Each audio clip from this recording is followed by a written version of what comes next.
Assalamualaikum warahmatullahi wabarakatuh. Waalaikumsalam warahmatullahi wabarakatuh. Alhamdulillahirrabbilalamin, wassalatu wassalamu ala ashrafil anbiya'i wa mursalin, wa ala alihi wa sahbihi ajma'in amma ba'du. Puji syukur kita panjatkan kehadirat Allah Subhanahu wa Ta'ala, Tuhan yang Maha Esa, karena atas karunia-Nya kita dapat hadir dan melaksanakan acara webinar Kiat Sukses Menyusun Proposal PKM pada hari ini. Sebelumnya, izinkan saya untuk memperkenalkan diri terlebih dahulu. Perkenalkan, nama saya Andi Fatima Zahra. Saya selaku Master of Ceremony yang akan memandu acara pada sore hari ini. Saya selaku MC mengucapkan selamat datang dan terima kasih kepada seluruh partisipan webinar karena telah menyempatkan hadir pada acara webinar hari ini. Semoga dalam beberapa jam ke depan acara ini dapat memberikan ilmu serta manfaat bagi kita semua. Kepada yang terhormat, Ibu Dr. Vera Kurnia Dewi MSI selaku Koordinator Program Studi Kimia, kepada yang terhormat Ibu Irma Ratna Kartika MSCTech, selaku Pembina BEM Program Studi Kimia, kepada yang terhormat Bapak Dr. Iwan Sugihartono MSI, selaku pembicara pada hari ini, dan kepada yang terhormat Bapak dan Ibu dosen yang tidak bisa saya sebutkan satu persatu tanpa mengurangi rasa hormat saya. Terima kasih karena sudah menyempatkan hadir pada acara webinar hari ini. Sebelum dimulai, alangkah baiknya kita buka acara hari ini dengan membaca doa menurut agama serta keyakinan masing-masing. Berdoa dipersilahkan.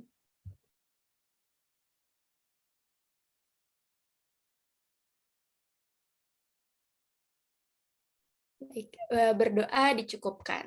Baik, sebelum melanjutkan acara, izinkan saya untuk membacakan susunan acara pada hari ini. Yang pertama ada pembukaan, lalu yang kedua ada tilawah, yang ketiga ada sambutan dari koordinator program studi kimia, yang keempat ada penyampaian materi dan sesi tanya jawab, dan yang terakhir ada penutupan dan juga sesi dokumentasi. Baik, selanjutnya kita akan langsung ke agenda berikutnya, yaitu agenda tilawah yang akan dibawakan oleh Saudara Aldi Dwi Febrianto. Sebelumnya, kepada Saudara Aldi, apakah sudah terhubung dengan kami? Iya, sudah MC.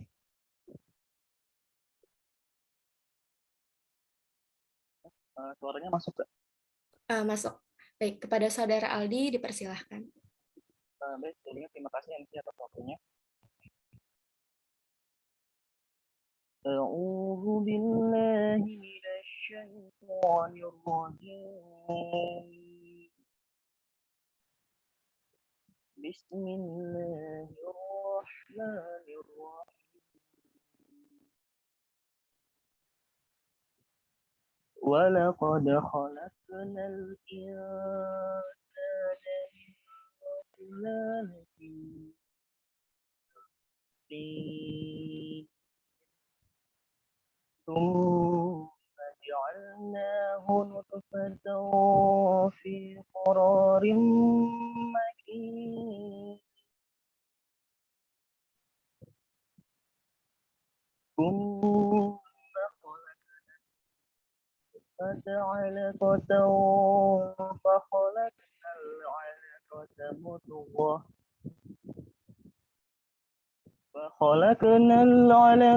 مضغة فخلقنا المضغة عظاما فكسونا العظام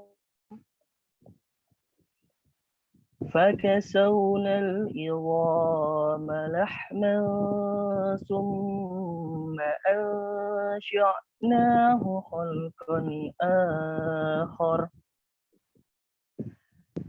فتبارك الله أحسن الخالقين ثم إنكم بعد ذلك لميتون ثم إنكم يوم القيامة تبعثون Sadaqallahul Azim. Sekian saya kembalikan kepada MC. Baik, terima kasih kepada Saudara Aldi atas tilawahnya. Baik, selanjutnya akan ada sambutan dari Ibu Dr. Vera Kurnia Dewi MSI selaku Koordinator Program Studi Kimia. Sebelumnya, apakah saya sudah terhubung dengan Ibu Vera? Ya, Baik, kepada Ibu Vera dipersilahkan. terima kasih Andi. Assalamualaikum warahmatullahi wabarakatuh. Waalaikumsalam warahmatullahi wabarakatuh. Yang terhormat Bapak Dr. Iwan Sugihartono MSI, narasumber kita hari ini. Kemudian kepada Ibu Irma Ratna Kartika, yang sebetulnya beliau sedang sibuk di lab ya, tapi masih menyempatkan diri untuk hadir di pertemuan sore ini. Kemudian rekan-rekan mahasiswa yang sudah berkenan hadir di pertemuan sore ini.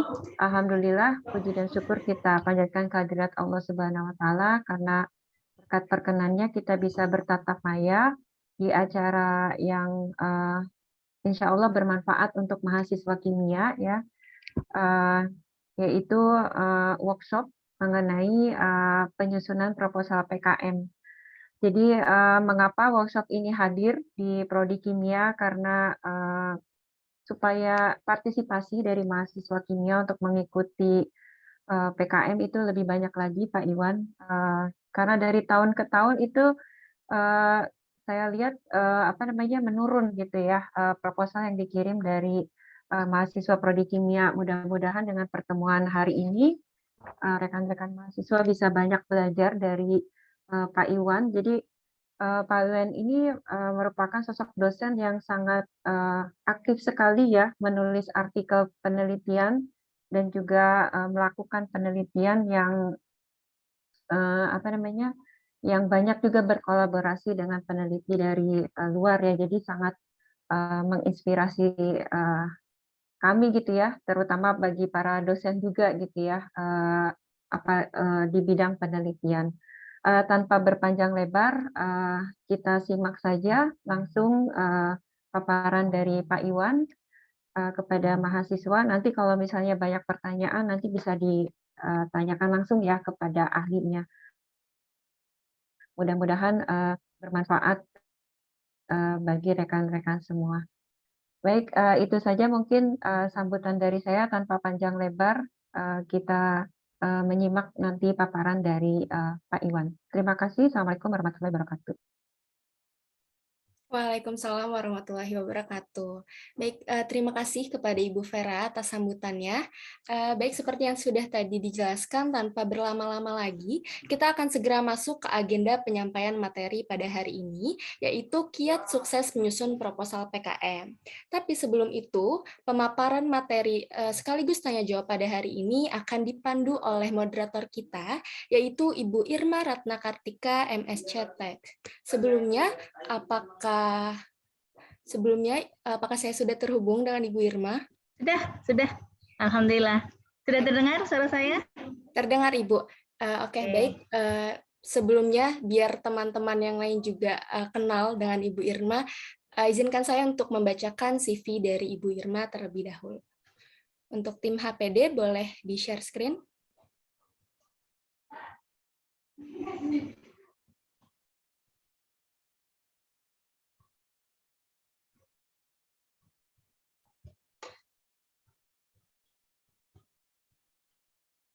Oke, baik. Berikut adalah CV dari moderator kita pada hari ini, yaitu Ibu Irma Ratna Kartika. Untuk identitas diri, seperti yang terlihat di layar, Ibu Irma Ratna Kartika merupakan dosen dari Prodi Kimia Fakultas MIPA Universitas Negeri Jakarta. Oke, boleh di-scroll ke bawah.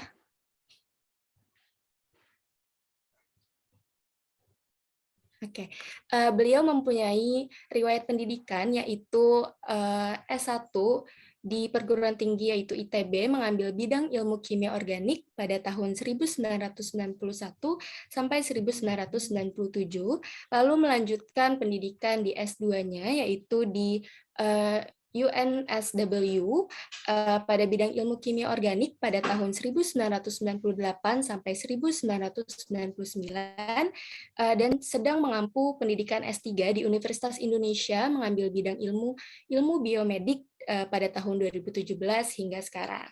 Oke, untuk teman-teman yang ingin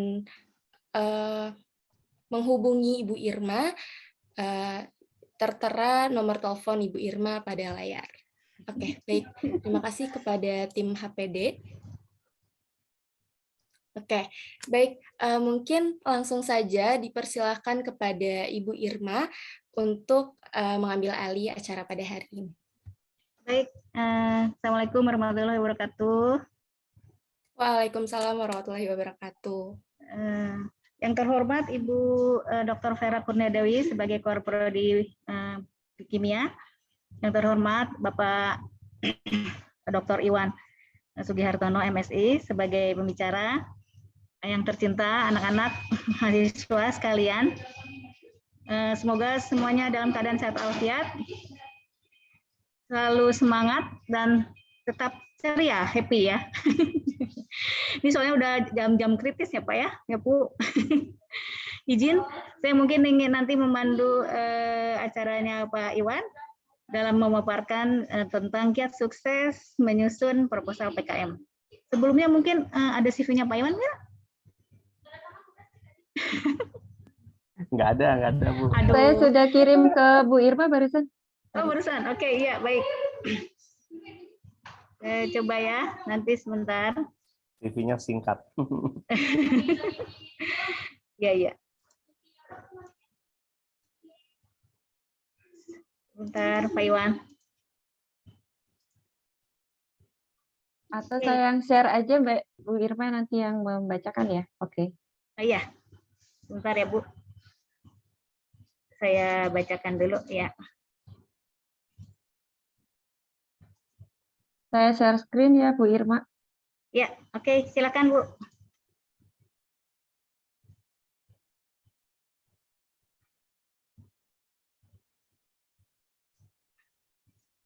Ya, Bapak Iwan Sugihartono ini beliau menamatkan S1 Fisika UI tahun 2021, kemudian melanjutkan dengan juga bidang yang sama, yaitu di Fisika 2 tahun, selesai tahun 2004. Kemudian beliau melanjutkan pendidikan di Diploma Fisika ICTP Itali tahun 2004 sampai 2005, dan kemudian pendidikan terakhir beliau adalah S3 di IEEE NTU Ilmu Material NTU Singapura ya Pak, dan Ilmu Material UI. Jadi beliau itu adalah orang hebat ya. Jadi kita harus dengarkan kiat-kiat beliau nih hari ini.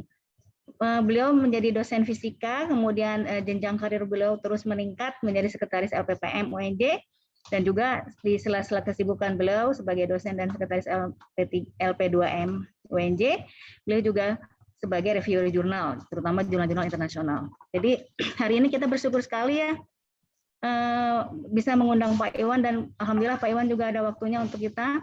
Jadi mungkin banyak sekali nanti kiat-kiat, tip-tip, strategi, wejangan, saran, semua dari beliau kita dengarkan dan mungkin kita ikuti ya.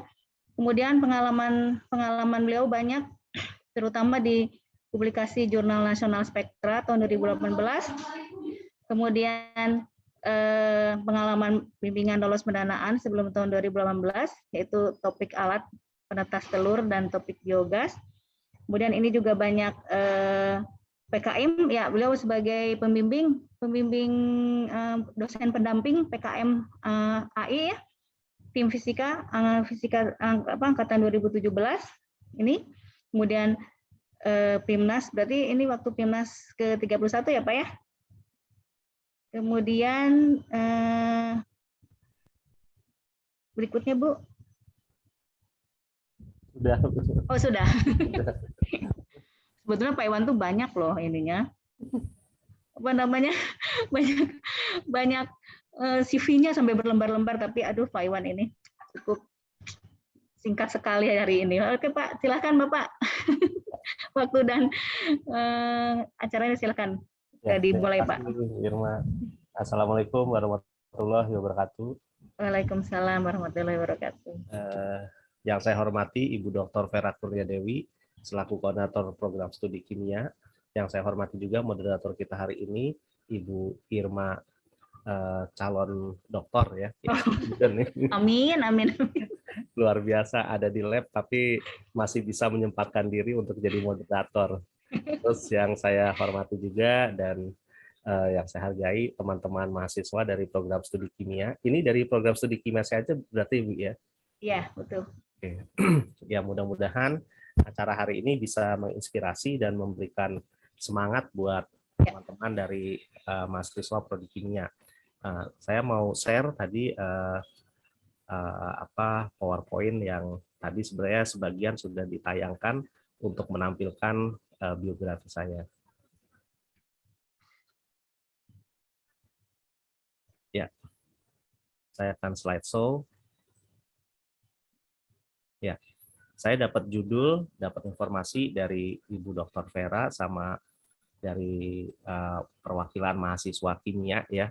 Saya lupa namanya untuk menyampaikan materi hari ini ya, yaitu kiat sukses menyusun proposal PKM. Ya, ini tadi sudah dibacakan sama Ibu Irma ya. Kurang lebih ini adalah latar belakang pendidikan saya ya, yang cukup panjang begitu ya, penuh dengan lika-liku hidup gitu. Mudah-mudahan dari sini kalian bisa mendapatkan inspirasi ya, bahwa sekolah itu ternyata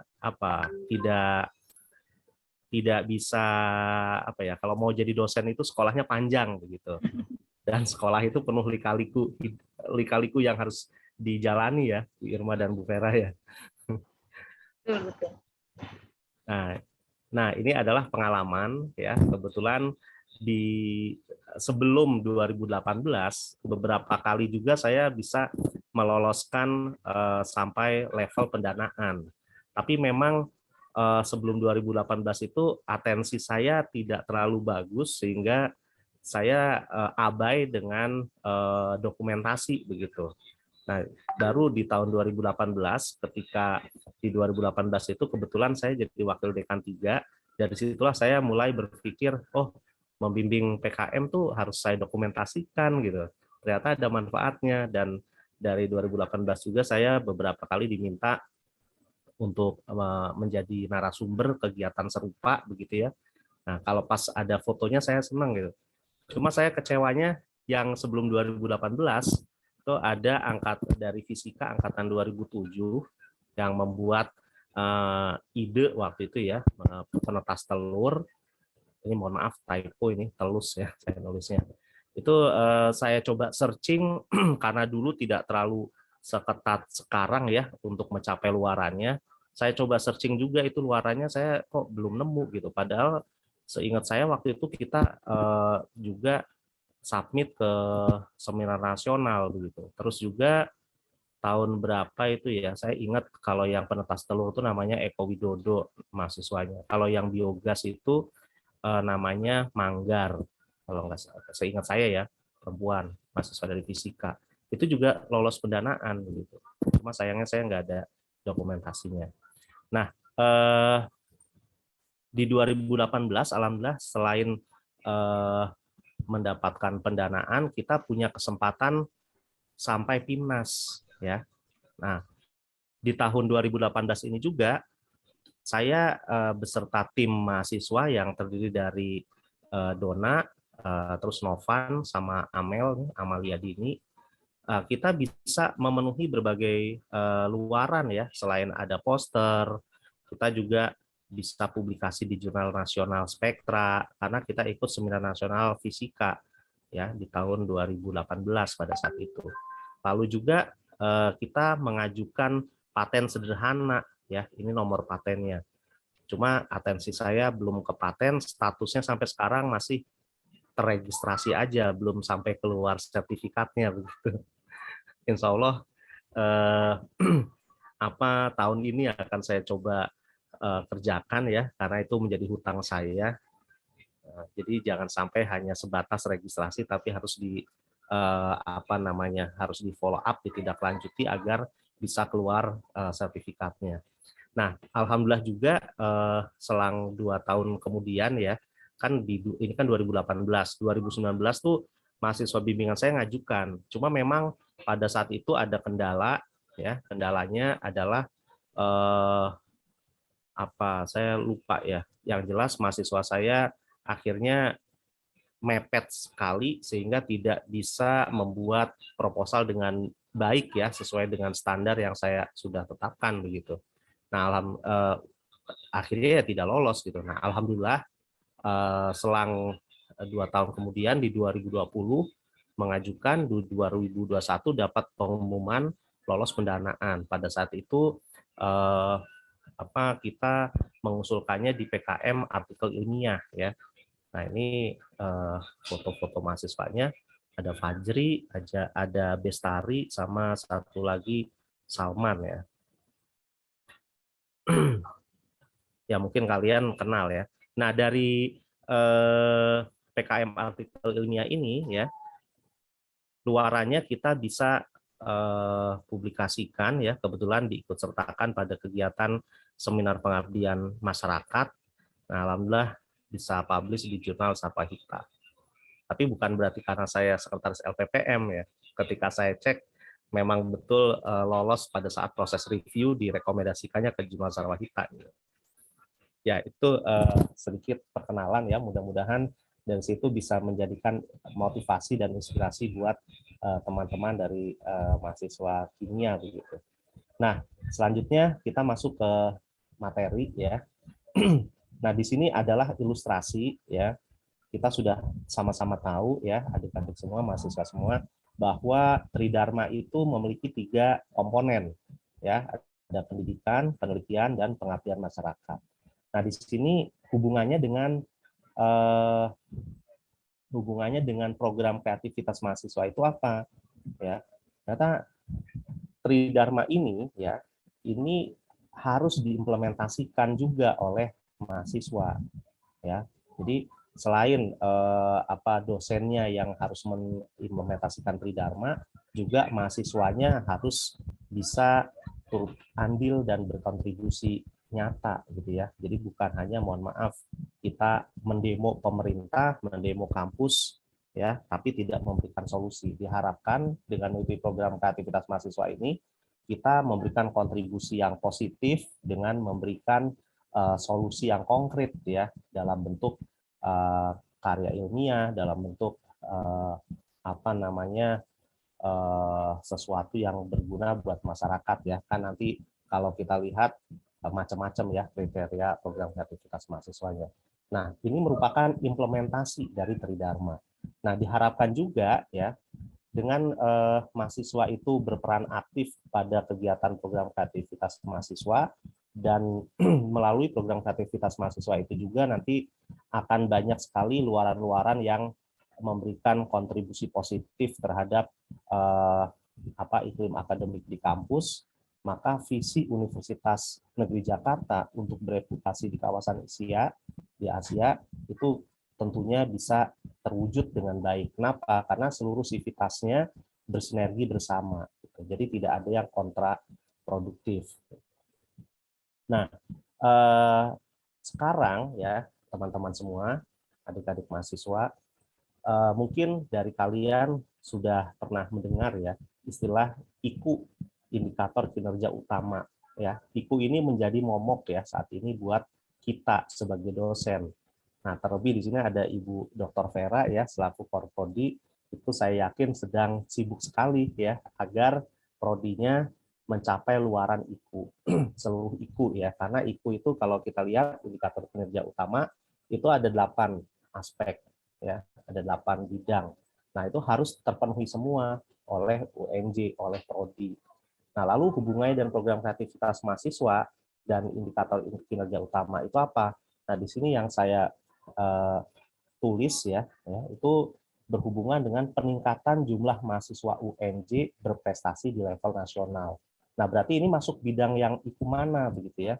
Nah, kalau kita lihat di sini komponen program kreativitas mahasiswa itu masuk ke ranahnya IKU 2 ya, di bagian penelitian atau riset ya. Nah, di sini kalau kita perhatikan ya, di IKU 2 ini diharapkan mahasiswa bisa memperoleh prestasi ya di tingkat nasional. Sehingga apabila nanti dari prodi kimia mahasiswanya banyak yang memperoleh pendanaan PKM, tentunya akan memberikan sumbangsih besar buat UNJ ya, buat FMIPA begitu. Nah, program kreativitas mahasiswa ya, itu sebenarnya adalah apa namanya, implementasi ya dari kemampuan yang dimiliki oleh mahasiswa. Apa itu ya? Di sini saya tulis ada pikiran ya atau kognitif, terus perasaan ya, afektif, lalu keterampilan psikomotorik.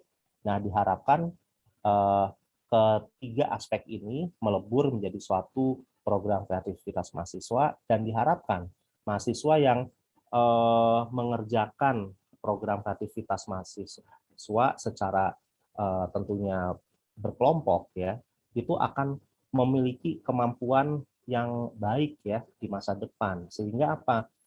Nah, dari program ini diharapkan mahasiswa itu memiliki skill of thinking, kemampuan berpikir yang maju begitu ya.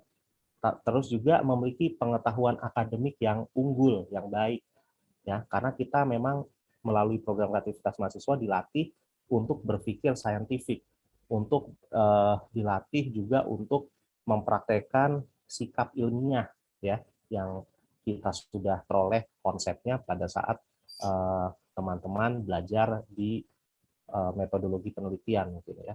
Lalu juga diharapkan memiliki kemampuan komunikasi yang baik ya.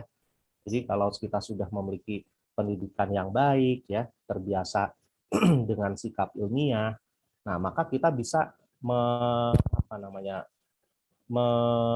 mempraktekkan itu, dan kita tidak mentang-mentang gitu ya, karena kita seorang sarjana nanti kita malah jadi sok sarjana ya, bicara tinggi terus gitu.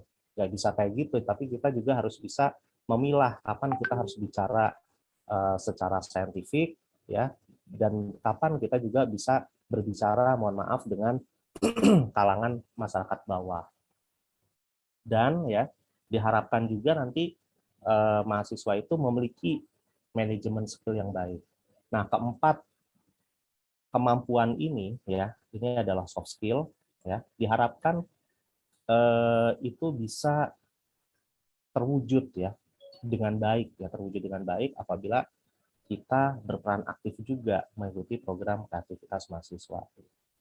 Nah, tujuan PKM ya, kalau kita lihat tadi dari ide dasarnya, tentunya adalah untuk mempersiapkan sumber daya manusia yang berorientasi ke masa depan dan ditempa dengan transformasi pendidikan tinggi sehingga menjadi lulusan yang unggul, kompetitif, adaptif, fleksibel, produktif, berdaya saing dengan karakter Pancasila. Nah, kenapa di sini ditulis Pancasila? Karena kita patut mengingat bahwa Indonesia itu adalah negara yang heterogen ya, bersuku-suku, berbangsa-bangsa, agamanya juga macam-macam begitu ya. Maka kita harus diikat dalam satu ideologi ya, yaitu Pancasila. Sehingga ya mahasiswa itu diharapkan menjadi pribadi yang bagaimana? Tentunya menjadi pribadi yang tahu dan tata aturan, kreatif dan inovatif, serta objek kooperatif dalam membangun keragaman intelektual. Nah, di sini adalah karakteristik umum ya. Ini ada di buku panduan PKM tahun 2021. Diharapkan karakteristik ini ya dipahami oleh teman-teman mahasiswa tadi secara terstruktur. Saya sudah coba paparkan dari mulai konsep tridharma ya, dan konsep hubungannya dengan soft skill. Nah, di sini tentunya pada akhirnya ya ujungnya ini adalah kita yang berperan aktif dalam PKM ya, khususnya mahasiswa, memiliki soft skill yang unggul. Terus kita juga bisa menjadi komponen abad 21 sehingga ya bisa memberikan kontribusi terhadap pembangunan nasional serta juga memiliki kemampuan hard skill yang baik. Nah, di sini ya, ketika melaksanakan PKM, ada hal-hal yang tentunya harus dimiliki oleh tim, ya, oleh mahasiswa. Ya, apa itu? Nah, di sini saya tulis ada kemampuan. Kemampuan itu yang berhubungan dengan kemampuan keilmuan, ya, terus keahlian. Misalnya di dalam satu tim ada yang memang keahliannya melakukan reaksi kimia, misalnya. Terus ada yang keahliannya memiliki komunikasi yang baik, misalnya, ya. Nah, terus juga ada yang menjadi leader. Nah, itu masing-masing personilnya kita harus bisa dipahami satu sama lain sehingga kita bisa melihat potensi dari masing-masing anggota tim. Sehingga ketika kita melakukan kerja tim dalam menyusun PKM diharapkan sinergisitasnya juga terjaga begitu ya. Jadi PKM itu berjalan baik. Dan saya pengalaman sebagai dosen pembimbing ketika mengarahkan kepada mahasiswa bimbingan saya ya. Jadi ini saya masukan buat teman-teman mahasiswa di kimia itu diharapkan mencari tim harus yang satu energi gitu ya.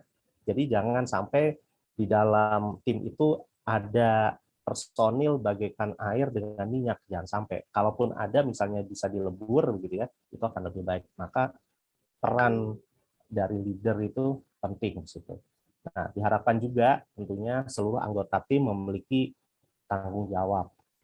Dan tadi saya sudah menyinggung kerjasama tim ini adalah mutlak ya, karena tidak bisa mengandalkan satu orang saja. Dan diharapkan ketika PKM ini kita asumsikan sebagai suatu proyeknya itu berhasil dilakukan dengan baik ya, mencapai luaran yang ditargetkan, ke depan ya, di masa depan kalian akan jadi seorang winner, pemenang ya. Harapannya adalah bisa menjadi pemimpin yang cendekiawan, bisa menjadi seorang wirausahawan yang mandiri. Dan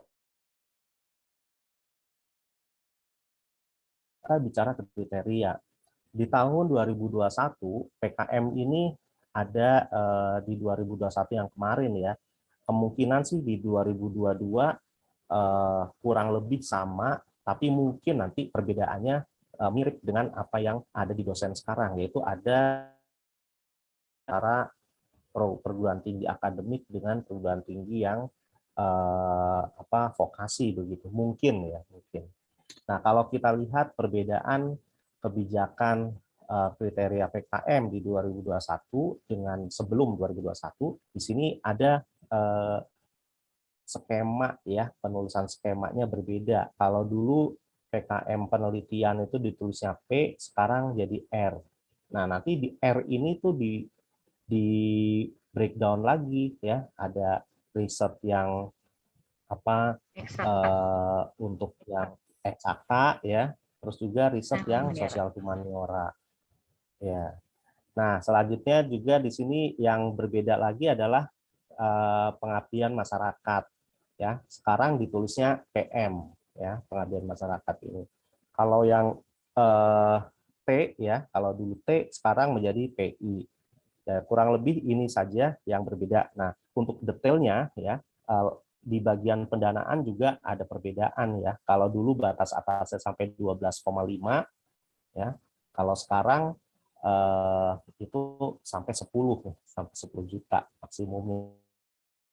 Nah, ini adalah yang harus kalian pahami dan nanti harapannya kalian bisa memilah ya, kira-kira kalian akan mengajukan proposal untuk PKM bidang yang mana begitu. Nah, ini adalah karakteristik umum ya. Kalau tadi saya sudah menayangkan kriteria, sekarang karakteristik umum. Nah, di karakteristik umum ini ya, proposal itu kan sebenarnya sistematikanya secara garis besar hampir sama ya modelnya ya. Tinggal kontennya. Konten itu nanti berhubungan dengan apa? Kriteria ya, kriteria PKM. Misalnya PKM R, riset. Berarti kalian harus bisa melihat tujuannya untuk apa ya. Nah, ini kalian harus pahami betul. Terus juga skupnya apa ya. Sini contoh skupnya penelitian meliputi penelitian yang mengungkapkan hubungan sebab akibat, aksi reaksi, rancang bangun, eksplorasi. Nah, berarti semua yang berhubungan dengan eksplorasi, rancang bangun, materi alternatif ya dan lain-lain yang disebutkan di sini ini berarti masuk skop untuk PKM riset gitu. Nah, sementara kalau yang sosial humaniora adalah ini ya. Kalau saya fokus nanti sebagai studi kasusnya untuk contoh ya, saya akan mengupas yang PKMR saja karena memang ketika saya baca di buku panduan PKMR ini kuota buat perguruan tinggi itu relatif lebih semester 1, 2 dan seterusnya. Itu PKMR kuotanya lebih banyak. Nah, selanjutnya adalah PKMK. Nah, ini dibatasi juga ya. Topik tidak dibatasi ya, namun sedapat mungkin dikaitkan dengan penyelesaian masalah kekinian. Nah, judul hendaknya tidak menggunakan akronim. Jadi judul harus dihindari penggunaan akronim karena sepengetahuan saya ya pada saat saya menjadi WD3 dulu ya melihat proposal kreativitas mahasiswa itu banyak sekali penggunaan akronim ya di judul. Nah, itu harus dihindari. Nah, di sini tujuannya ya itu untuk menghasilkan ya, komoditas unik serta merintis kewirausahaan yang berorientasi pada profit. Sebenarnya tidak mudah, tapi saya yakin teman-teman mahasiswa banyak sekali idenya. Ya, jadi kita ambil contoh ya melalui PKMK ini banyak sekali mahasiswa-mahasiswa yang bisa membuat startup gitu. Jadi harapannya ini bisa menstimulasi teman-teman mahasiswa untuk bisa berkarya mencari ide untuk membangun startup. Oke. Untuk PKM pengabdian masyarakat, PKM PM ini juga sama ya, tidak dibatasi ya. Nah, ini untuk bagian judul dan topik kriteria umumnya sama, karakteristiknya sama. Nah, tapi tujuannya di sini setiap kriteria itu memang berbeda-beda ya. Untuk PKM pengabdian masyarakat tujuannya adalah untuk menumbuhkan empati mahasiswa kepada persoalan yang dihadapi masyarakat. Ya, jadi bukan kita itu sekedar melakukan pelatihan, tapi juga kita harus memahami ya yang dihadapi masalah yang dihadapi oleh masyarakat itu apa. Ketika kita sudah mengetahui dan memetakan, maka kita coba rumuskan ya ide untuk mencari solusi. Nah, begitu. Jadi idealnya memang kita harus tahu dulu, harus survei kondisi dulu ya. Survei kondisi, kita kumpulkan ya problem-problem yang ada di masyarakat, lalu coba kita diskusikan untuk mencari solusi agar taraf kehidupan masyarakat meningkat ya, atau juga masyarakat bisa hidup dengan sejahtera ya, atau masyarakat juga bisa nyaman ya dengan adanya kita gitu. Nah, selanjutnya adalah PKM PI ya. Ini sama juga ya, untuk bagian topik sama judulnya tidak berbeda dengan yang lain. Nah, namun di sini kita lihat tujuannya. Ini membuka wawasan iptek mahasiswa terhadap persoalan yang dihadapi di dunia usaha, mikro sampai perusahaan besar, atau masyarakat yang berorientasi pada profit seperti bidan yang memiliki klinik bersalin, petani, nelayan, dagang, jamu gendong, dan lain-lain. Ya, saya pernah waktu itu menjadi narasumber di kegiatan yang serupa ya di Sekolah Tinggi Ilmu Kesehatan. Itu idenya adalah membuat komposisi dari salah satu jenis jamu gitu. Dari pihak mahasiswa ada yang nanya, itu mungkin nggak jadi ide Pak? Saya bilang ya mungkin saja, itu ide yang baik gitu. Ketika komposisi dirubah dari salah satu jenis jamu, tentunya komponen kimiawinya kan ada perubahan, sehingga bisa saja itu kita bisa lihat dari sisi medisnya efeknya seperti apa gitu ya. Jadi ini cukup menarik ya untuk yang iptek ini juga. Oke, namun di sini kita perlu lihat ya, untuk PKMPI ini mewajibkan adanya surat pernyataan kesediaan bekerjasama antara pengusul dan calon mitra. Nah, pertanyaannya adalah yang dimaksud mitra ini siapa gitu ya. Nah, apakah mitra yang melakukan jalinan kerjasama penelitiannya atau nanti mitra pengguna.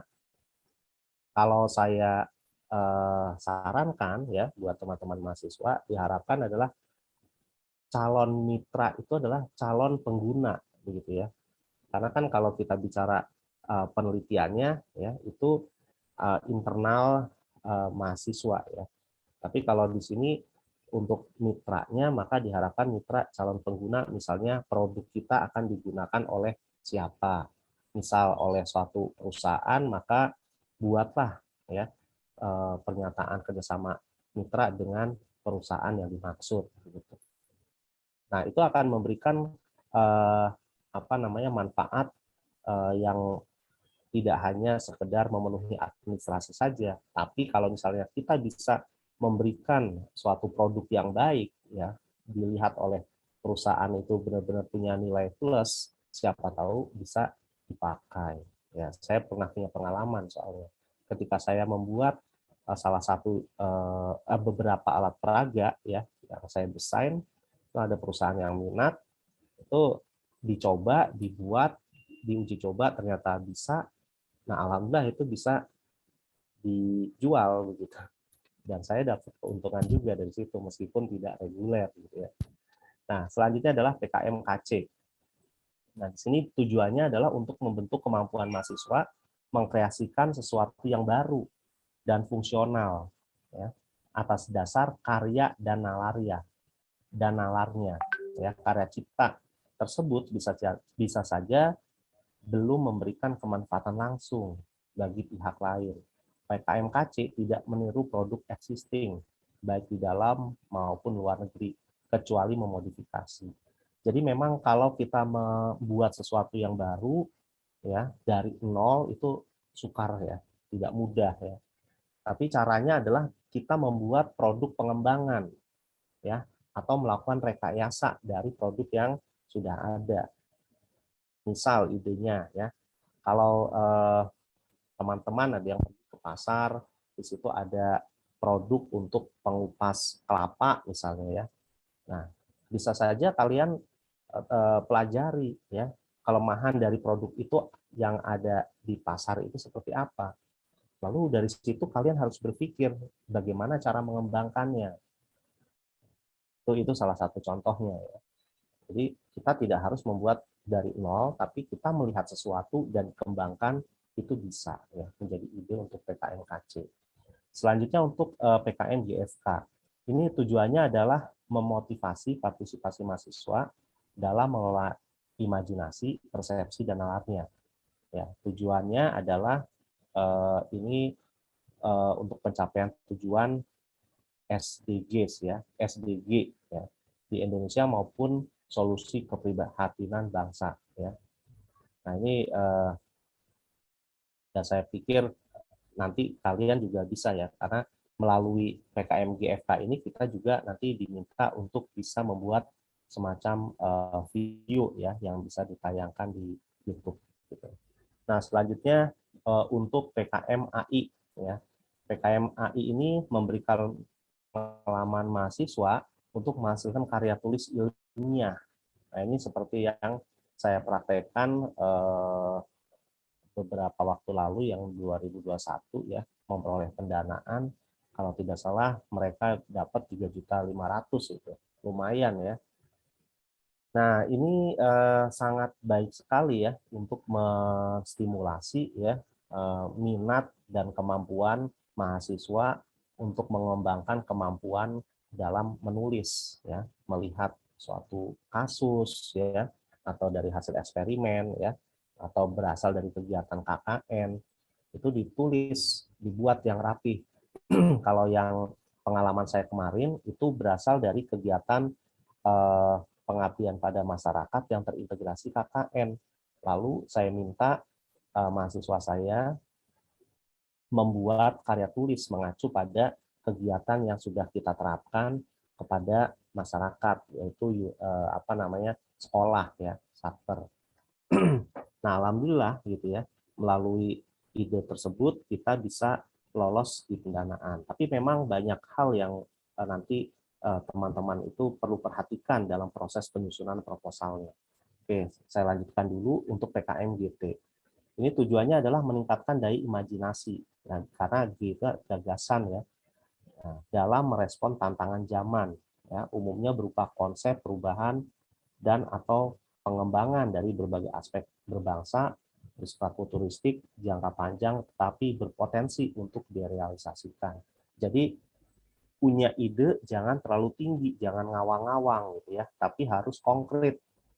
Nah, di masa depan itu harus bisa direalisasikan tentunya dengan disertai dengan bukti-bukti saintifik yang membuat si reviewer itu yakin bahwa memang produknya tersebut dimungkinkan terrealisasi di masa depan. Oke, nah ini adalah bidang dan muara PKM. Ya,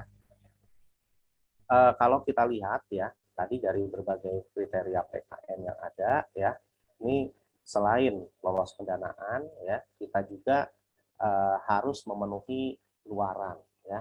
Ada yang jurnal, ada yang proceeding ya. Terus juga dari uh, 7 ya, 7 PKM ini, PKM 5 bidang plus 2 GFK sama GP ini apabila lolos didanai ya dan nilainya masuk passing grade itu punya hak untuk ikut sampai PIMNAS ya. Nah, sampai PIMNAS bukan berarti selesai gitu ya, tapi juga harus bisa menghasilkan suatu luaran yang ditargetkan, yaitu bisa proceeding atau jurnal ya. Oke. Nah, ini adalah proses usulan ya. Ini saya rangkum ya. Jadi kurang lebih proses usulannya kalau kita mengacu pada pedoman tahun 2021 ada dimulai dari penyusunan proposal ya, nanti pengajuan proposal, pendanaan, pelaksanaan program, laporan kemajuan serta laporan akhir disertai dengan luaran plus ya, ada plusnya apabila nilainya lolos ya masuk passing grade itu bisa ikut PIMNAS. Penilaiannya ini ada 2 tahap.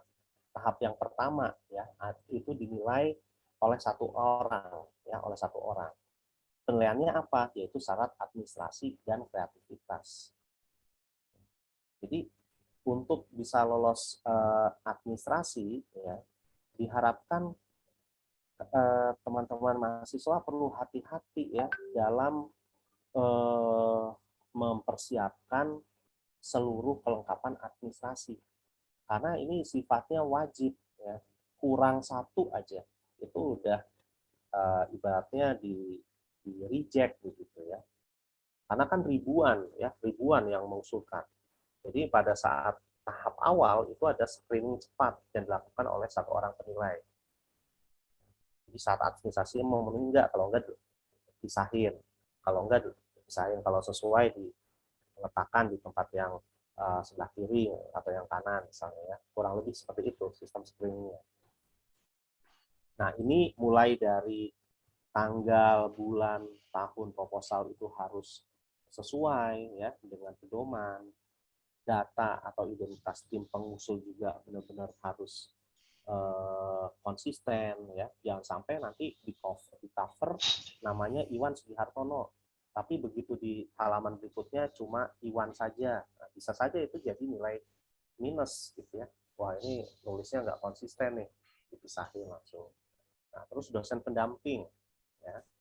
Dosen pendampingnya tanda tangan atau tidak, lengkap enggak nih tanda tangannya ya. Terus ada pimpinan perguruan tinggi bidang kemahasiswaannya memberikan ACC atau tidak, kelengkapan biodata tim pengusulnya lengkap atau tidak, terus tanda tangan basah atau tanda tangan stempel atau digital ya, karena seingat saya harus tanda tangan basah. Jadi diharapkan mahasiswa itu punya komunikasi yang aktif dengan dosennya, jangan sampai dosennya hanya dijadikan sebagai boneka saja, tahu beres gitu ya, jangan sampai seperti itu.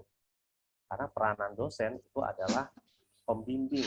Nah, namanya pembimbing harus bisa memberikan juga masukan, dan dari mahasiswa harus bisa minta masukan, jangan hanya satu arah aja ya.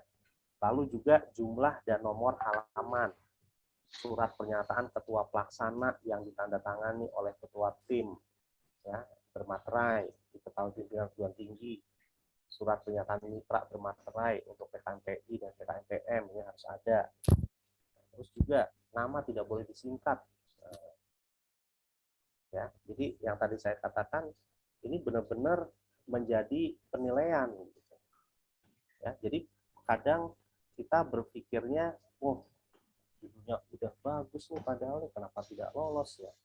Judul yang biasa-biasa saja kok lolos. Ternyata judul yang biasa-biasa saja memenuhi persyaratan administrasi dan mengikuti seluruh rule yang ditulis di buku panduan, makanya bisa lolos. Lalu juga kesesuaian format. Nah, ini penting ya. Ketika menulis proposal, format itu harus benar-benar diikuti dengan baik, dibaca. Karena mulai dari tahun 2021 ya, tadi kan kriterianya tetap sama ya, jumlahnya ada 8. Tapi per kriteria ya, itu sistematika proposalnya beda-beda.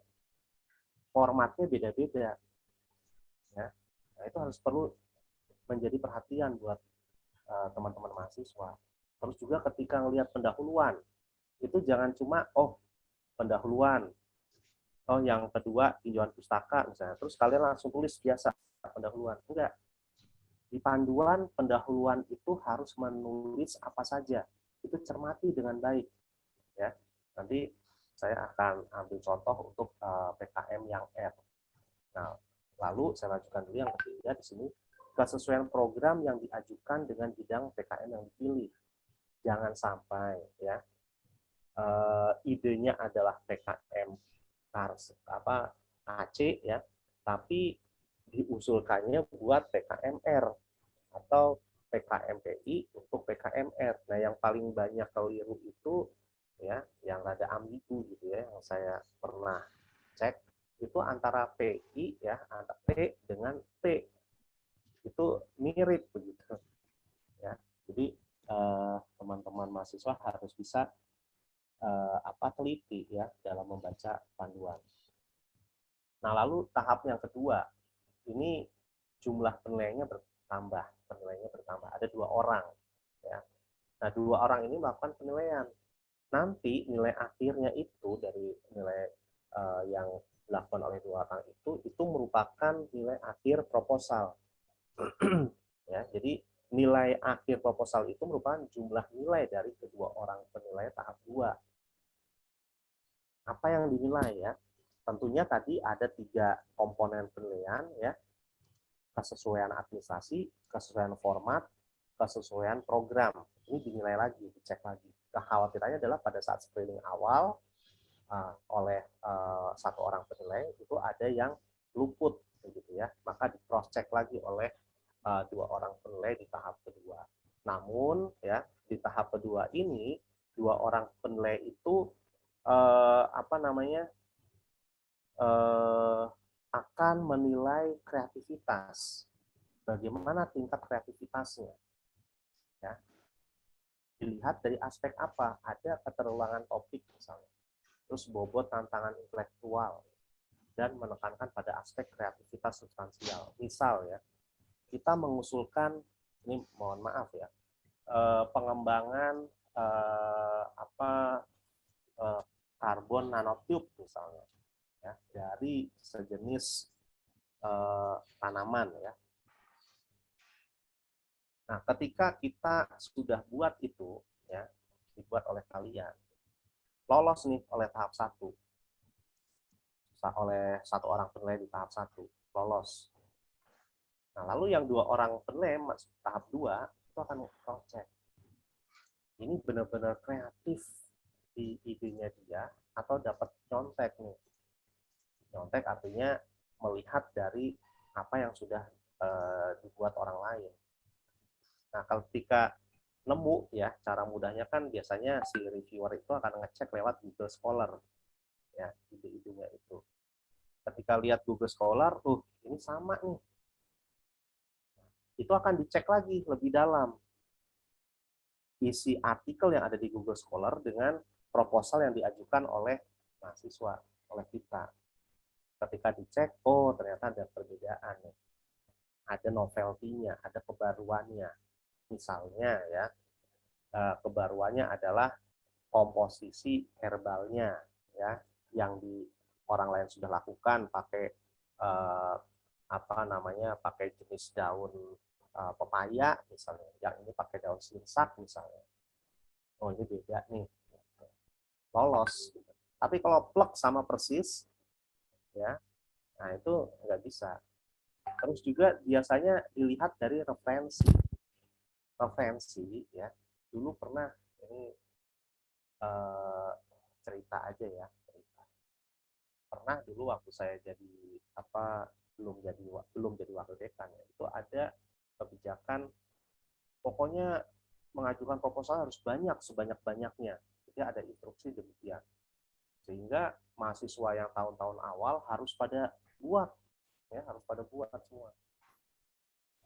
Kebetulan pada saat itu selain saya juga ada mahasiswa yang saya bimbing begitu ya, saya termasuk tim yang diminta oleh prodi untuk Pak Iwan tolong dicekin dong, ya dicek.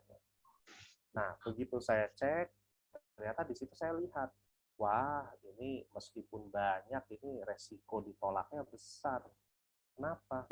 Nah saya ngambil patokannya itu dari referensi, ya.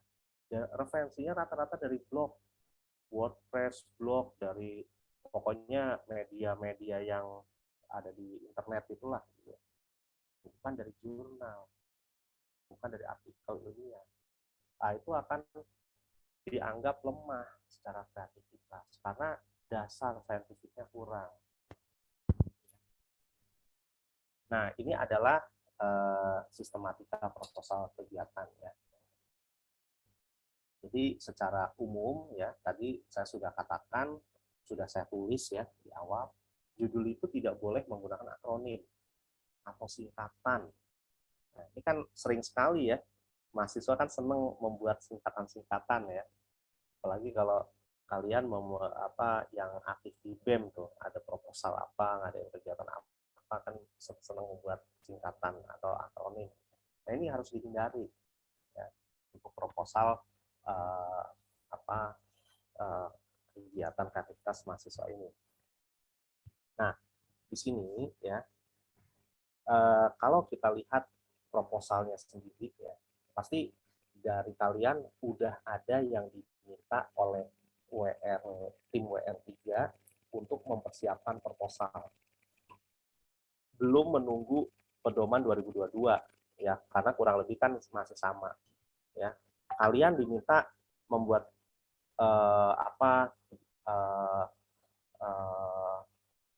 proposalnya itu dari daftar isi ya, dari daftar isi sampai halaman inti gitu ya. Nah, kenapa? Ya, karena sampul dan pengesahan itu nanti dientrikan ya, dientrikan ke sistem Sindelmawa. Ketika sudah dientry, itu bisa di print out. Print out-nya itulah nanti yang akan digunakan oleh kalian untuk minta ACC dari dosen pembimbing ya, dan dari koordinator program studi ya, atau wakil dekan 3 gitu ya, terus sama WR3 gitu. Nah, maka yang diminta adalah isi utama proposal ya. Nah, isi utama proposal itu terdiri dari apa? Daftar isi. Lalu ada halaman inti. Nah, setiap skema itu halaman inti beda-beda. Jadi jangan sampai misalnya ya, dari kalian misalnya ada 2 kelompok. Kelompok yang satu nih ya, kelompok yang satu ngajukannya PKM riset ya. Yang kedua PKM PI. Ini yang kedua nih misalnya ya, ini contoh aja. Yang kedua, kelompok yang kedua ini karena males baca, akhirnya cuma minta contekan aja. Lu kan udah buat, proposalnya kirim ke gua dong, nanti gua udah tinggal ganti isinya aja sama covernya, misal ya. Nah, kalau kayak gitu udah blunder. Kenapa? Karena saya tadi katakan bahwa sistematika proposal secara umum memang sama, tapi ya di bagian halaman inti itu beda-beda. Terus juga ya, per item isi dari halaman inti, misalnya bagian pendahuluan, itu ada catatan yang kalian benar-benar harus highlight, harus ikuti. Nggak bisa asal nulis begitu saja, gitu ya. Nah itu, nanti kita lihat contohnya. Nah ini juga ada ketentuan, ya. Halaman inti memuat maksimum 10 halaman. Jangan lebih. Ya.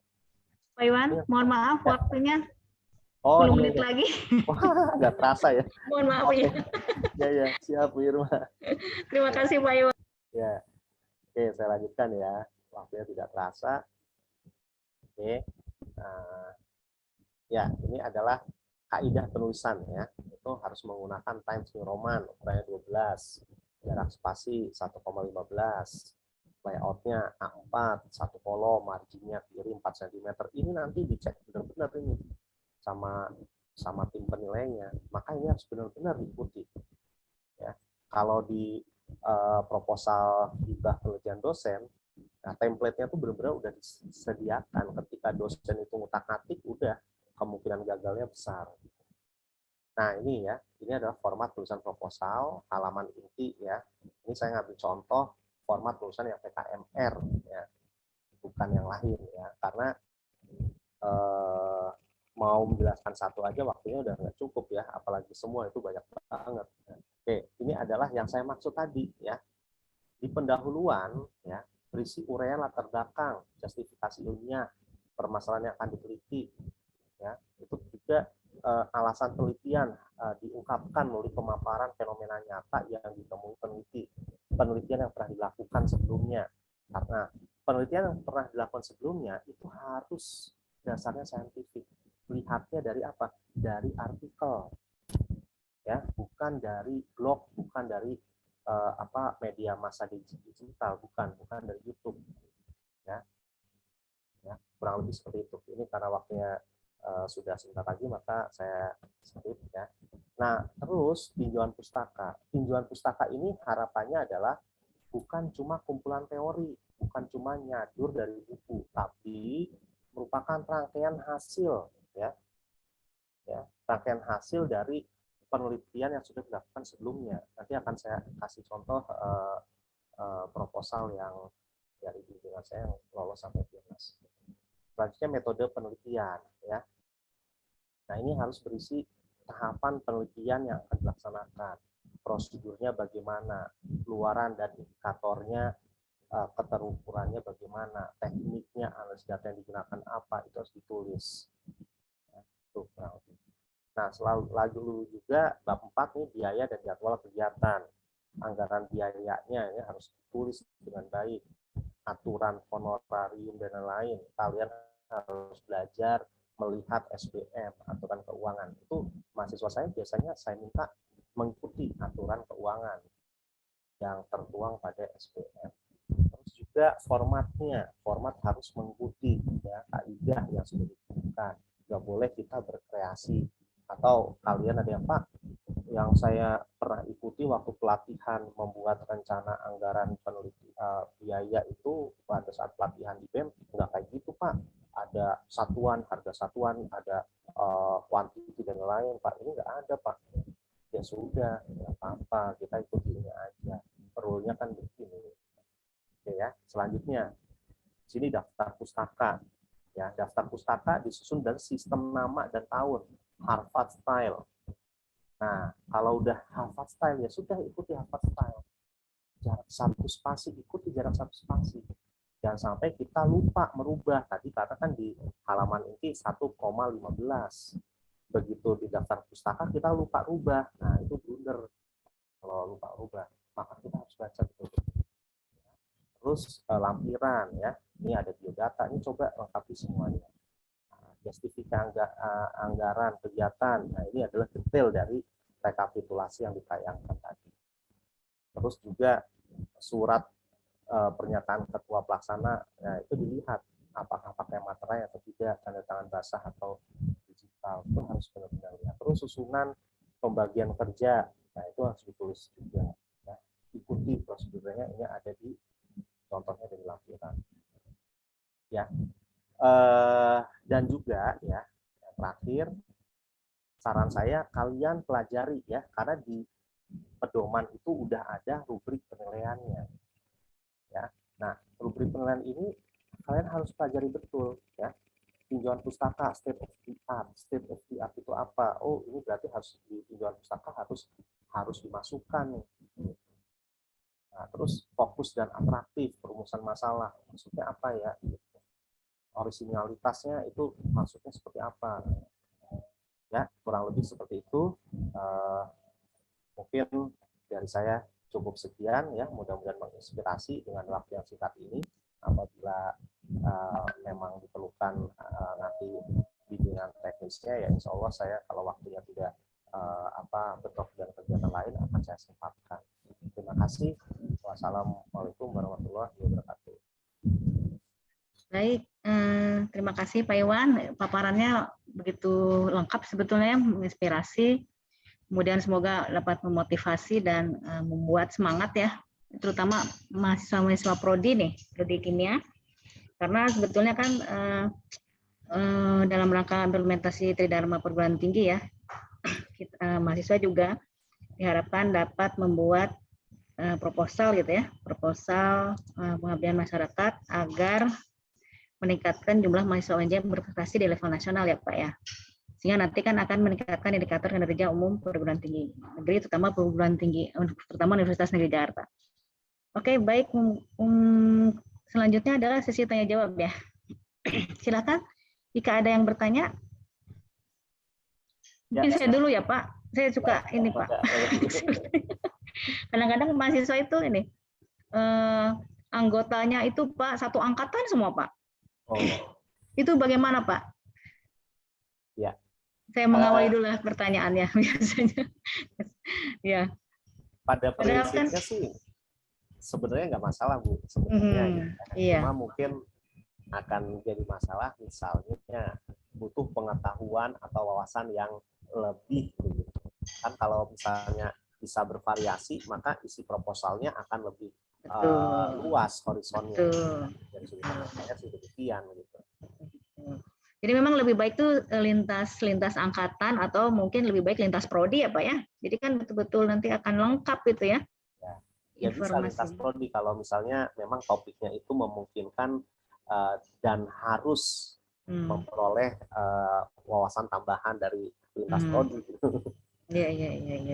Nah, misalnya begini Pak, pengabdian PKM program prioritas mahasiswa kewirausahaan, nah kan kita juga bisa meminta mahasiswa akuntansi gitu, ekonomi gitu ya, untuk yang biaya itu ya, peluang-peluangnya itu ya.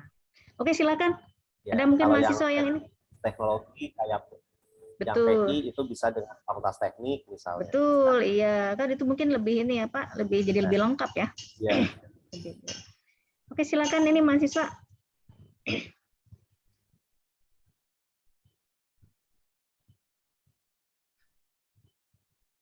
Ayo boleh nanya pengalaman saya atau gimana Bu? Bebas. Mau nanya nih Pak Iwan, mumpung mahasiswa belum nih. Ya, biasanya dipancing dulu ya Bu Irma. Ya, betul. Apakah memungkinkan mahasiswa yang masih semester awal itu mengikuti PKM gitu? Atau misalnya berdasarkan pengalaman Pak Iwan ya, tepatnya itu mahasiswa di semester berapa sih yang bisa ikut PKM, dan kemudian apakah bisa diintegrasikan dengan penelitian tugas akhir gitu? Betul. Wah, ini mantap nih pertanyaannya. Ya. Kalau yang mahasiswa semester awal, tadi saya punya pengalaman ya Bu Vera. Mungkin Bu Irma masih ingat juga ya dulu ya. Kita pernah tuh diworo-woro supaya banyak dari MIPA membuat proposalnya gitu. Iya, betul. Nah, kayak saya ambil contoh di prodinya saya ya. Itu yang relatif mudah digerakkan kan mahasiswa baru, angkatan-angkatan yang baru masuk. Nah, itu masif tuh buat betul. hampir satu kelas tuh buat semua. Satu orang satu. Tapi itu gugur semua Bu Vera. Karena memang mohon maaf tingkat pengetahuan dan keilmuannya mungkin belum sampai gitu. Iya. Nah, Itu pengalaman saya. Karena yang tadi ya, salah satu yang saya temukan itu model gagasannya. Gagasannya itu masih yang sifatnya apa ya? Mohon maaf, masih kayak anak SMA gitu. Ya. Belum memenuhi apa namanya kaidah saintifiknya tuh belum. Nah, dilihat dari apa? Misalnya ketika saya lihat referensi itu rata-rata ngambilnya dari internet tuh, dari blog, dari WordPress, apa dari apa gitu lah.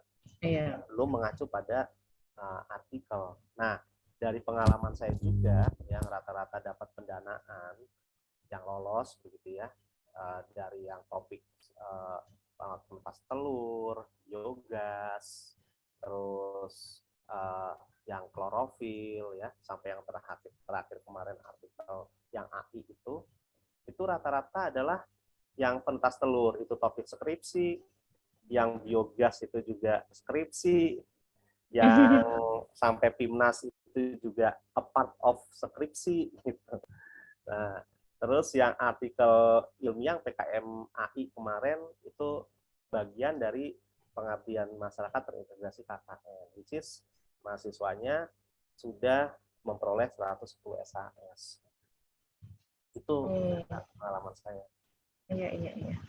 Jadi mungkin untuk yang rekan-rekan semester 1, 2, 3, 4 belajar dulu ya Pak ya, apa itu mungkin tadi mungkin baru juga tuh mendengar state of the art kayak gitu ya. Kan karena nggak mudah tuh misalnya mengkompilasi apa namanya informasi dari berbagai literatur. Nah, jadi mungkin itu dulu yang diasah gitu kan, terus sampai nanti sudah ilmu kimianya juga mungkin sudah lebih mendalam ya. Jadi ya mungkin semester 5, semester 6 ya harusnya angkatan 2019 nih ya sudah mulai siap-siap gitu untuk membuat proposal gitu ya.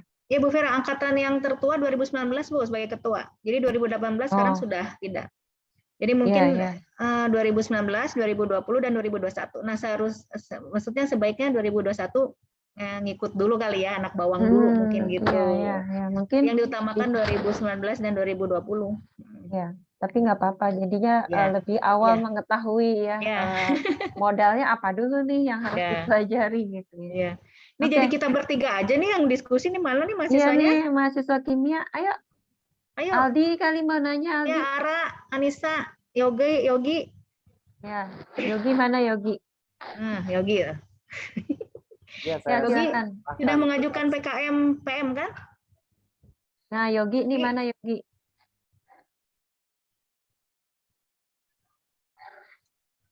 Saya masih pada malu-malu. Saya izin bertanya.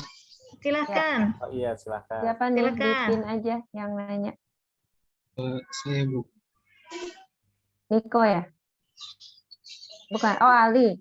Ali Muhammad Ali Rizky ya. Bentar. Ya. Silakan. Mohon maaf ya Bu, Pak tidak soal cap. Ya, tidak apa-apa. Terima kasih atas kesempatannya. Saya izin bertanya berkaitan dengan akronim. Tadi kan tidak diperbolehkan ya Pak. Misalkan kan kami di tim itu membuat suatu alat, nah itu diberi nama Pak, diberi nama yang namanya itu seperti akronim dan merujuk ke fungsi alat tersebut Pak. Apakah itu diperbolehkan Pak? Terima kasih.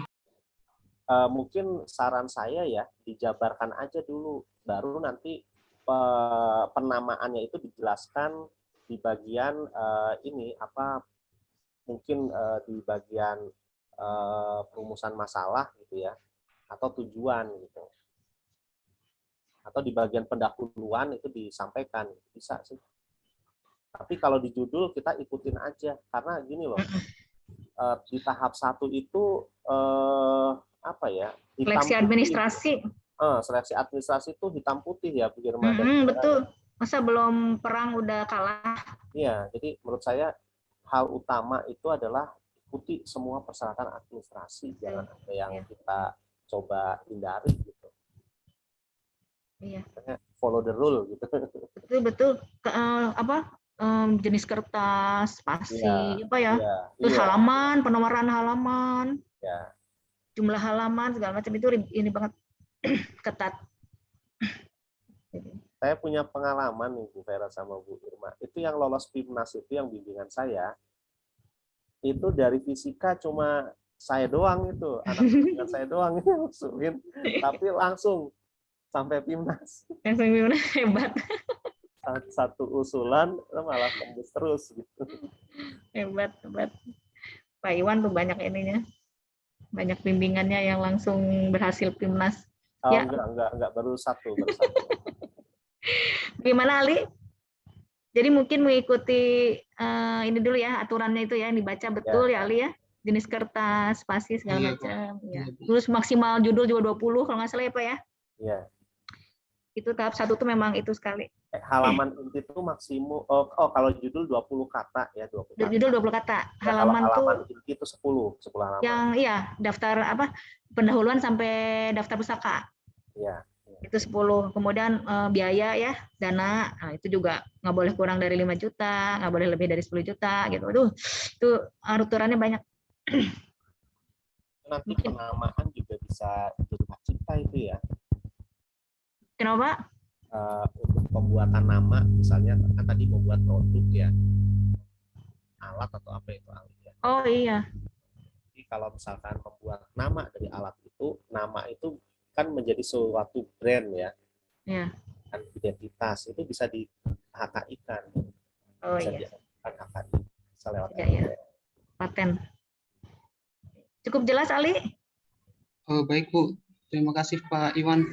Ya. Sudah cukup jelas. Terima Bu. kasih Ali ya untuk pertanyaannya. Ya silahkan.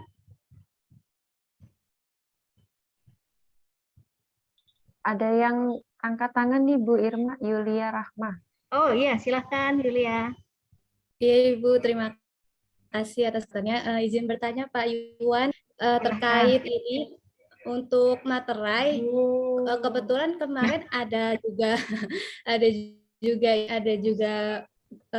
apa ya, pemateri juga bilang katanya nggak boleh materai misalkan 3.003 atau 6.003 6.000 3.000 maksud saya. Nah itu apakah betul Pak? Kalau misalkan teman-teman sulit untuk mencari materai 10.000, apakah harus bagaimana harus dilakukan? Ya. Kemudian untuk pertanyaan daftar pustaka Pak, itu minimal berapa tahun dan apakah benar yang dimasukkan ke daftar pustaka itu yang hanya dikutip saja di makalahnya, di proposal tersebut? Sebelumnya terima kasih Pak. Ya, oke. Ya, langsung jawab ya Bu Vera sama Bu Irma. Ya, kalau untuk materai ya itu memang sudah menjadi aturan dari, kalau materai itu apa ya, dari pajak ya Bu Irma. Ya, betul. Udah rule-nya gitu ya di tahun 2022 ini apa dari 2021 ya waktu 2021 ya kalau nggak salah ya. Yang 10.000 itu ya Pak ya? Betul. Jadi harus 10.000 itu udah mutlak itu. Iya. Dan itu udah banyak. Dulu 6.000. Betul. 10.000. Tapi waktu masih masa transisi kan boleh 6.002 tuh. Betul. Tapi sekarang 6.000 tuh udah nggak ada justru. Ya, kita nyari yang 6.000 sulit. Nah, yang ada tuh 10.000. Jadi 10.000 insya Allah mudah dicari. Banyak, iya. Banyak. Terus masalah daftar pustaka ya. Nah, tahun berapa mulai dipakai? Jadi ini kan ketika kita mengerjakan suatu penelitian, harapannya kan itu adalah sesuatu yang memiliki tingkat kebaruan. Nah, untuk bisa memiliki tingkat kebaruan, maka dasar saintifiknya tentunya adalah yang up to date. Nah, definisi up to date memang relatif ya. Ada yang dikatakan up to date itu ya setahun atau 2 tahun, tapi kalau tidak salah ingat ya, kesepakatan tidak resminya ya minimal 5 tahun. 5 tahun, iya. Ya, gitu loh. Supaya apa? Supaya ketika melihat roadmap penelitian ya, si reviewer itu bisa melihat dengan jelas kita itu mengisi milestone roadmap penelitian secara global di bagian mana. Jelas maksud saya ya. Misalnya sekarang kan sedang banyak nih, sedang tren pengembangan mobil listrik ya, misal ya. Nah, mobil listrik itu kan komponen utama mobil listrik kan baterai ya. Nah, kalian mau membuat baterai berbasis ion litium misalnya, ion Li. Nah, itu kan kalian harus paham, harus tahu dulu perkembangan baterai ion Li sekarang tuh udah sampai mana. Karena disinyalir baterai itu untuk ion Li itu udah mentok tuh teknologinya. Ya, karena ada sinyalir yang demikian, maka teknologi baterai itu nanti akan bergeser ke teknologi kombinasi litium sama grafin. Nah, lalu misalnya kalian akan mengembangkan teknologi baterai litium ion, ya, hibrid dengan grafin yang dibuat menggunakan teknik reaksi kimia sederhana misalnya. Ya kan ada teknologi ada RGO gitu ya, grafin oxide gitu ya. Nah, berarti kan itu mengisi milestone dari perkembangan riset di bidang teknologi baterai yang terkini. Tapi kalau kita cuma bicaranya baterai ion litium aja, nah itu udah ketinggalan zaman ion litium itu. Ya mungkin itu ya, Julia ya. Semoga bisa. Baik, Pak. Terima kasih banyak Pak Iwan. Jangan lupa daftar pustaka spasinya 1. Ya, betul, 1. Jadi memang aturan itu banyak jebakan-jebakan teknis itu disengaja. Gitu. Termasuk yang hibah buat dosen ya Bu Vera. Iya, nggak hanya mahasiswa aja ya Pak ya, dosen juga ya.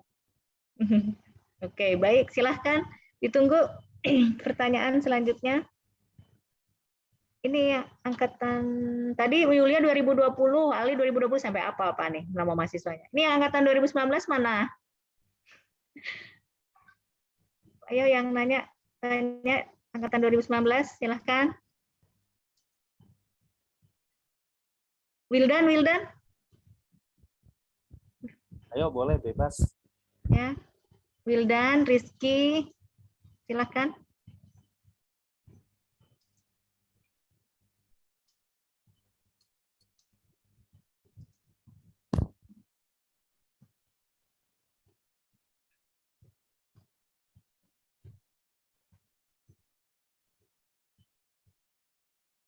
Itu ada Bu dari Alfian ya.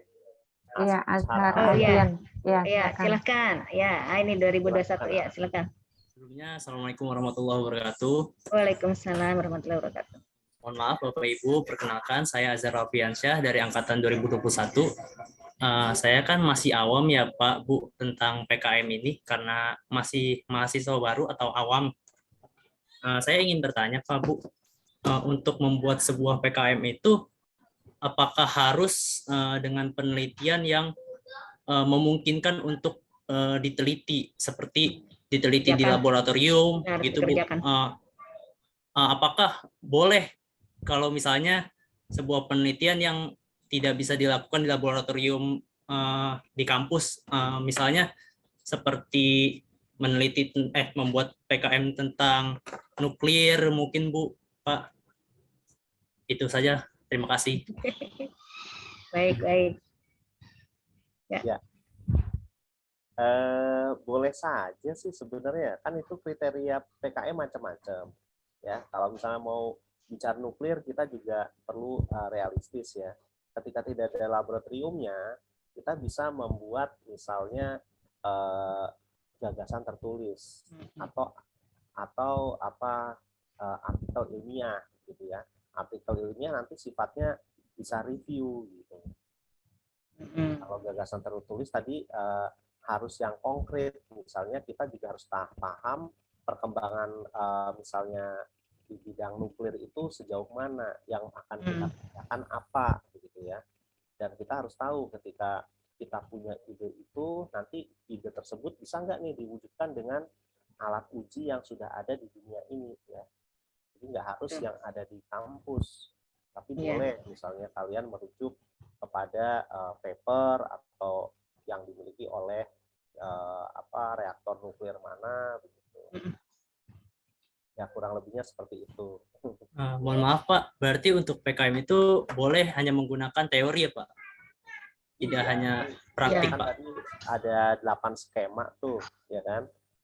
Ya, kalau tidak salah yang diperbolehkan untuk gagasan itu ya gagasan tertulis itu di PKMGT ya, gagasan tertulis. Tapi harus Itu realistis. betul. Gagasan tertulis kalau nggak salah langsung PIMNAS siapa ya? Kalau Iya, lolos ya. bisa PIMNAS. Kalau yang artikel ilmiah enggak, tapi artikel ilmiah enaknya dapat uang gitu. Mahasiswa saya senang banget dapat uang Iya. 3.500. Waduh. Wah, ini alhamdulillah ya. Ya senang bangga lagi kan itu mewakili universitas. Senangnya gini Bu Vera dan Bu Irma. Kan mahasiswa saya ikut pengabdian terintegrasi KKN. Saya minta ya kalian buat kombinasi untuk usulan kan pengabdian terintegrasi KKN 5 ya mahasiswanya. Saya minta mereka membuat 3 untuk diusulkan PKM AI ya dari 3 hasil peragaan itu. Saya minta buat 3 dengan anggota kombinasi itu. Nah, singkat cerita, 1 nih lolos. Ya, dari kegiatan pengabdian terintegrasi KKN kan mahasiswa juga dapat dari dosen ya Bu Vera. Yeah. Nah, udah dapat dari dosen, lalu mereka dapat lolos pendanaan PKM AI. Jadi mahasiswa senang banget. Iya. Ada lagi ya, Cer? Ya, boleh. Baik Pak Bu, terima kasih Bu atas jawabannya Pak. Ya, cukup ini ya, cukup menjawab pertanyaan tadi, ya Cer. Jadi boleh saja usulan itu bukan yang harus dikerjakan di lab, tapi juga usulan-usulan yang mungkin nanti bisa dikerjakan gitu ya. Jadi gagasan gitu ya, gagasan. Jadi bisa ya. Jadi mungkin Azhar mencari banyak-banyak informasi, jurnal ya kan. Kemudian disatukan judul temanya yang tema tertentu dikumpulkan, kemudian istilahnya dirangkum lah ya. Nah, menjadi suatu gagasan seperti itu ya. Oke, Azhar. Terima kasih Azhar pertanyaannya. Mungkin ada lagi? Atau ini tim acara sampai jam berapa ininya? Tanya jawab? MC. Halo Ara. Ya Ibu, untuk sesi tanya jawab sebenarnya sudah selesai Bu, tapi kalau misalkan dari teman-teman masih ada yang ingin bertanya, dipersilahkan Ibu. Ya. Silakan, ada lagi yang ingin bertanya? Saya izin bertanya Bu. Silakan ya. Silakan. Sebelumnya maaf ya Bu kalau saya off cam. Ya. Tidak apa-apa. Saya izin bertanya Bu, tadi seperti yang dikatakan kalau ada pendanaan ya Pak, kalau misalnya lulus dari PKM. Nah, untuk dana itu sendiri, apakah boleh digunakan untuk melakukan pembelian atau penyewaan perangkat, atau adakah ketentuan tertentu penggunaan dananya Pak? Ya, ketentuannya sebenarnya mengikuti aturan keuangan, ya. Jadi ini pengalaman saya saja ya, pengalaman saya itu biasanya pendanaan itu kan terakhir aja itu di pertengahan tahun itu biasanya, menjelang pertengahan tahun keluarnya ya. Nah, tapi kalau kita nunggu lolos pendanaan, ya kita akan sulit nanti mengejar luaran, karena kan nanti akan ada monef ya. Monef laporan kemajuan. Nah, kalau kita misalnya nunggu sampai dananya cair dulu, nanti begitu laporan kemajuan ditanya belum ada hasil Pak, kan dananya baru turun. Ya, jadi biasanya kalau saya ya karena yang selalu saya ikutkan itu umumnya adalah yang skripsi, maka memang kita sudah punya data dulu. Jadi yang tadi saya katakan part of dari skripsi gitu. Itu satu. Terus kedua, masalah pemakaian dana, ya itu ada aturannya. Misalnya konsumsi itu aturannya ada tuh batasannya. Misalnya kalau rapatnya di dalam kota ya itu konsumsinya maksimumnya berapa. Terus kalau pergi kemana mau survei itu ada batasan transportasinya. Makanya nanti coba kalian yang mau mengajukan proposal gitu ya, kalian bisa download SBM ya standar biaya masukan tahun 2022 itu udah ada di Google ya, udah tinggal kalian download ya, di situ aturan keuangannya jelas. Jelas Jadi ya? mungkin itu ya Pak, selain ya dosen pembimbing juga ya ditanyakan mungkin ya Nah, terus kalau untuk sewa bersedia gitu, kalau ya bersedia menyiapkan data. Saya jawab ya Bu. Ya. Masalah sewa alat ya, sewa alat saya belum Iya, jawab ya. sewa alat betul. Ya, kalau sewa alat, seingat saya kalau di standar biaya masukan itu tidak ada aturannya.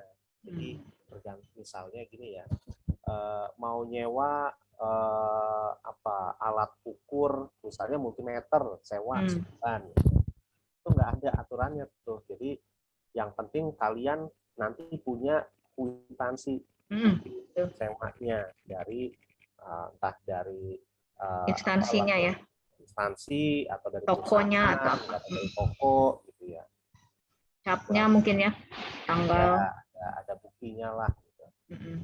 Biasanya itu akan dilampirkan di laporan ya, karena namanya laporan itu udah all in laporan kegiatan plus laporan keuangan ya, betul. Jadi mungkin kalau yang lolos mungkin harus bukan menyiapkan ya, sepertinya harus ada dana cadangan kali ya untuk mengantisipasi. Betul. Jadi persediaan dosen pembimbing dulu sih biasanya fakultas siapa ya? Ada dana itu ya? Sempat nggak Pak dulu? Enggak ya. Ya. Itu juga kantor itu wakil rektor 3 juga enggak ya? Dulu ya? Iya. Ya. Ya nanti tapi bisa diatur lah itu mah. Iya, kalau saya pelajari ya dari kan UGM itu ya, dari pengalaman di UGM, teman-teman UGM, yang pada lolos itu memang rata-rata yang sejalan dengan perjalanan mereka untuk skripsi. Ya. Jadi part of dari skripsinya itulah yang dijadikan materi untuk diajukan di PKM. Iya. Tapi ada juga yang tidak, hanya memang mereka ada di bawah kelompok penelitian. Ya. Oke. Ya. Tapi saya mau saran juga nih Bu Irma ya, apabila kalian ya membuat kelompok penelitian, terus kalian sudah membuat judul ya, masing-masing buat judul, terus buat draft gitu ya. Nah, harapan saya kan kalian tetap butuh dosen pembimbing ya. Kan itu dikoordinasikan nanti dengan pembina BEM atau dengan Korpodi ya. Nah, itu bukan berarti, ini mohon maaf ya, dosen pembimbing itu boneka ya. Jangan sampai cuma sekedar, Bu, saya mau upload, Bu, saya udah upload, tapi dosen pembimbingnya itu nggak tahu menahu isi proposalnya kayak apa. Nah, tolong dalam tanda petik secara etika ya, kalian juga harus perhatikan itu. Ya, betul. Nggak cuma pinjam nama, sama tanda tangan. Oke, baik, tidak ada lagi yang ditanyakan? Oh, Ara, silahkan Ara. Ingin bertanya atau gimana, Ra? Iya, Ibu, ingin bertanya. Oke. Baik, terima kasih Ibu atas kesempatannya. Nama saya Andi Fatimah Zahra. Saya ingin bertanya, Pak, di proposal PKM kan harus mencantumkan langkah-langkah ya, Pak. Nah, langkah-langkahnya ini harus berupa diagram atau boleh sekedar narasi aja, Pak? Dan bagaimana jika dicantumkan gambar, seperti misalkan gambar alatnya, seperti itu, Pak? Terima kasih. Kalau langkah-langkah prosedur ya, dari pengalaman mahasiswa saya ya, saya minta itu membuat flowchart ya. membuat diagram alir. Diagram alir. Adapun alatnya itu nggak wajib sih untuk ditayangkan. Yang penting diagram alir. Diagram alirnya ada. Itu aja sih jawabannya singkat. Mudah-mudahan jelas. Oke, ya. Disesuaikan dengan halaman ya, nanti kalau banyak ceritanya ntar menghabiskan halaman. Mendingan untuk cerita yang lain. Baik, tidak ada lagi. Mungkin waktunya juga sudah cukup ya Bu Vera ya sepertinya. Ya. Baik. Mungkin berdasarkan hasil paparan dari Pak Iwan ini, semoga semua mahasiswa prodi kimia semangatnya meningkat ya untuk membuat proposal PKM, karena proposal PKM itu sebetulnya nanti ke Simbel Mawa itu tanggal 12 sampai 15 Maret kalau nggak salah. Sambil menunggu ya 12 sampai 15 Maret Pak. Sambil menunggu panduan yang 2020. Diharapkan memang mungkin panduan 2020 tidak jauh berbeda ya dengan 2021. Jadi masih banyak waktu untuk searching, masih banyak waktu untuk ya 2022. Astagfirullahaladzim, 2022 ya. Panduannya tidak berbeda jauh dengan 2022, tidak berbeda jauh dengan 2021. Semoga ya Pak. Sehingga masih banyak waktu nih, masih berapa minggu lagi kan? 2 ya. Mencari informasi, mencari dosen pembimbing, kemudian terutama seperti yang Pak Iwan sarankan, mencari tim yang solid ya Pak. Ya. Terus mungkin juga yang mahasiswa 2021 bisa sistem cangkok, Bu. Kita ikut sama senior begitu. Betul. BEM itu harus membantu melakukan pemetaan ya. Iya. Memetakan jumlah judul yang dari prodi kimia, terus sama jumlah mahasiswa baru nih. Kan kalian juga harus membina mereka kan. Iya. Kira-kira disebar tuh. Tapi sesuai dengan minatnya gitu loh. Jangan sampai minatnya ke organik dipaksakan ke non organik. Iya Pak. Betul. Masukan. Betul. Ya nanti mungkin ini PR buat BEM dan PR buat pembina BEM Pak Prodi ya Bu, dosen-dosen. Dosen udah pusing sama IKU tuh. Betul. Kan ada Pak Anhan. Aduh, IKU terus itu tiap hari ya. Ya oke.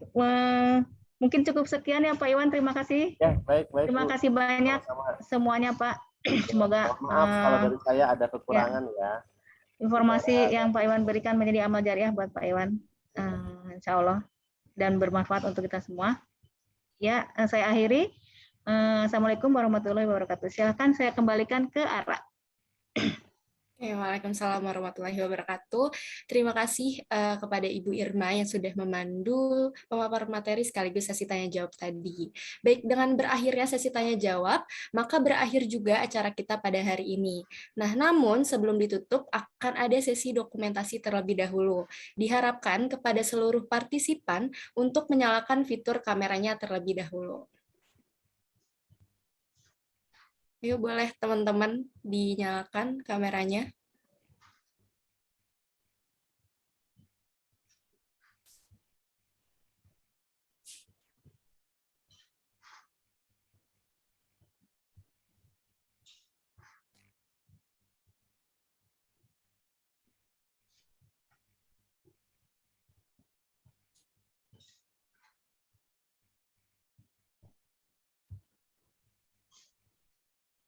Diberi aba-aba kali sayang. Iya Ibu, masih menunggu yang on kamera Bu. Ayo teman-teman dipersilakan untuk menyalakan fitur kameranya.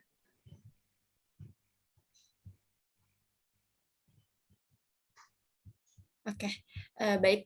Mungkin di sini ada total 5 slide. Di sini saya akan memandu untuk sesi dokumentasi. Oke, boleh dari slide pertama terlebih dahulu. 1, 2, 3.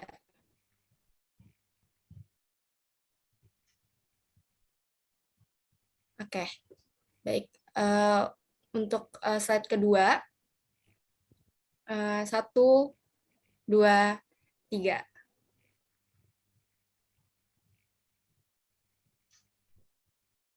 Oke, selanjutnya slide ketiga. 1, 2, 3.